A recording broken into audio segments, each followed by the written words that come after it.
ये वही MIM है जो कहती है 15 मिनट के लिए पुलिस हटा दो, फिर हिंदू से निपट लेंगे ये। और अभी भी राजद का विधायक वहां वसूली करता रहता है, तब भी रोका जाता है NDA सरकार। लेकिन तेजस्वी यादव जानते हैं कि वो चुनाव हारने वाले हैं, तो अभी से भूमिका बना रहे हैं कि किस पर ब्लेम किया जाए, तो चुनाव आयोग को ब्लेम किया जाए। ये वेरिफिकेशन होता है कि नहीं? अगर वोटर वेरिफिकेशन हो रहा है तो इससे राजद के लोग घबराए हुए क्यों हैं? नमस्कार, लाइव सिटीज देख रहे हैं आप। मैं हूं आपके साथ धीरज सिंह। असदुद्दीन ओवैसी की पार्टी AIMIM ने महागठबंधन में तेजस्वी यादव के साथ चुनाव लड़ने की इच्छा जाहिर की है। हमारे साथ है भाजपा के वरिष्ठ नेता सैयद शाहनवाज हुसैन जी। सर, तेजस्वी यादव के साथ चुनाव लड़ने की इच्छा जाहिर किए हैं असदुद्दीन ओवैसी की पार्टी AIMIM। उनका कहना है कि अगर महागठबंधन में हम लोग साथ में चुनाव लड़े तो सेकुलर वोटों का बिखराव नहीं होगा और महागठबंधन की जीत होगी। कैसे देखते हैं पहले तो उनके बयान को? ओवैसी कैसे सेकुलर है? जी, सबसे बड़ी फ़िरका परस्त पार्टी है कुल हिंद मजलिस-ए-इत्तेहादुल मुस्लिमीन। ये वही MIM है जो कहती है 15 मिनट के लिए पुलिस हटा दो, फिर हिंदू से निपट लेंगे। ये बयान देने वाले लोग हैं। ये नफरती पार्टी है।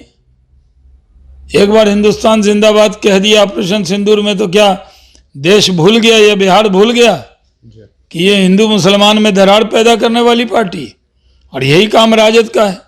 ये पब्लिक पोस्चरिंग ले रहे हैं।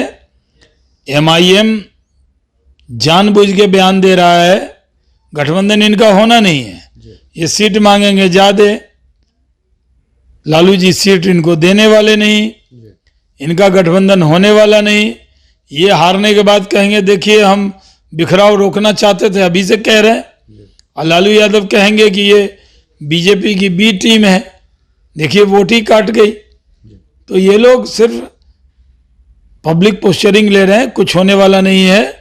नीतीश कुमार के नेतृत्व में हम लोग लड़ेंगे, जीतेंगे, 200 से ज्यादा सीट हम लोग लाने वाले हैं, इसमें कोई शक की गुंजाइश नहीं है। लेकिन MIM के जो प्रदेश अध्यक्ष अख्तरुल ईमान, उन्होंने जो पत्र लिखा है उनमें कहा है कि 2020 में वो चाहते थे कि गठबंधन हो, 2024 के लोकसभा चुनाव में ही महागठबंधन के साथ चुनाव लड़ना चाहते थे, लेकिन उन्होंने RJD को दोषी ठहराया कि गठबंधन उन्हीं के कारण नहीं हो पाया था। देखिए, ये भूमिका कुल हिंद मजलिस-ए-इत्तेहादुल मुस्लिमीन के सदर असदुद्दीन ओवैसी साहब पहले से लेते रहे हैं।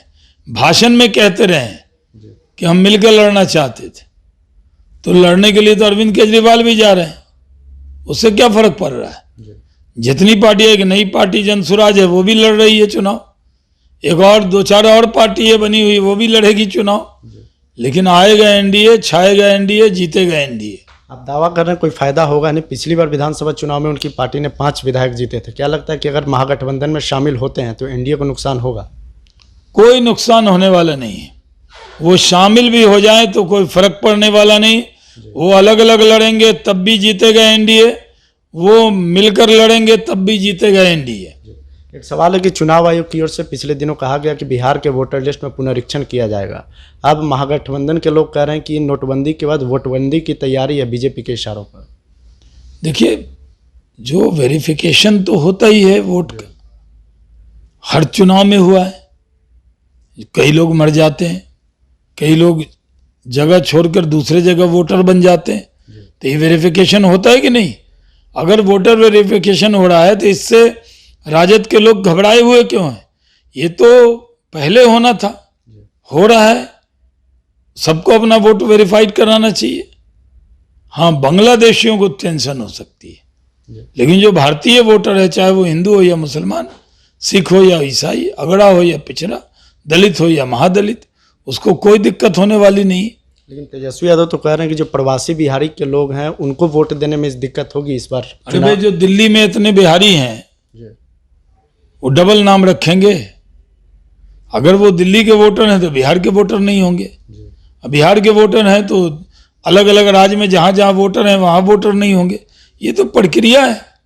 एक नागरिक 2 जगह वोटर नहीं हो सकता, इसमें क्या विवाद है? लेकिन तेजस्वी यादव जानते हैं कि वो चुनाव हारने वाले हैं, तो अभी से भूमिका बना रहे हैं कि किस पर ब्लेम किया जाए, तो चुनाव आयोग को ब्लेम किया जाए।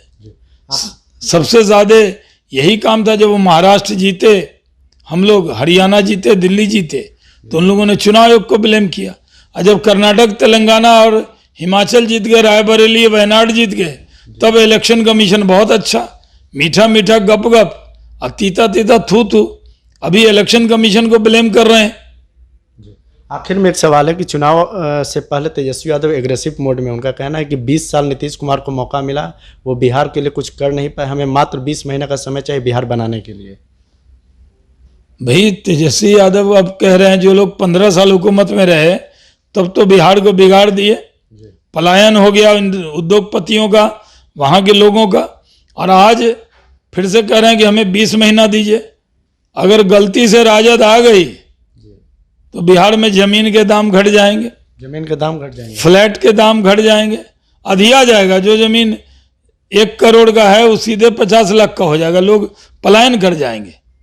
आज बिहार में अच्छा माहौल है, नोएडा से और गुड़गांव से ज्यादा महंगा फ्लैट है सगुना मोड़ पे, और अभी भी राजद का विधायक वहां वसूली करता रहता है, तब भी रोका जाता है एनडीए सरकार। अगर कल होके महागठबंधन की और तेजस्वी यादव की सरकार हो गई तो जो महंगा महंगा जमीन है वो भी बेच के लोग आधे दाम में बेच के बिहार से चले जाएंगे। इसलिए बिहार के लोग कभी भी तेजस्वी यादव की सरकार बनाने वाले नहीं है। चलिए, तो बहुत बहुत धन्यवाद। ये भाजपा के वरिष्ठ नेता सैयद शाहनवाज हुसैन जी, दिल्ली से लाइव सिटीज के लिए मैं धीरज सिंह।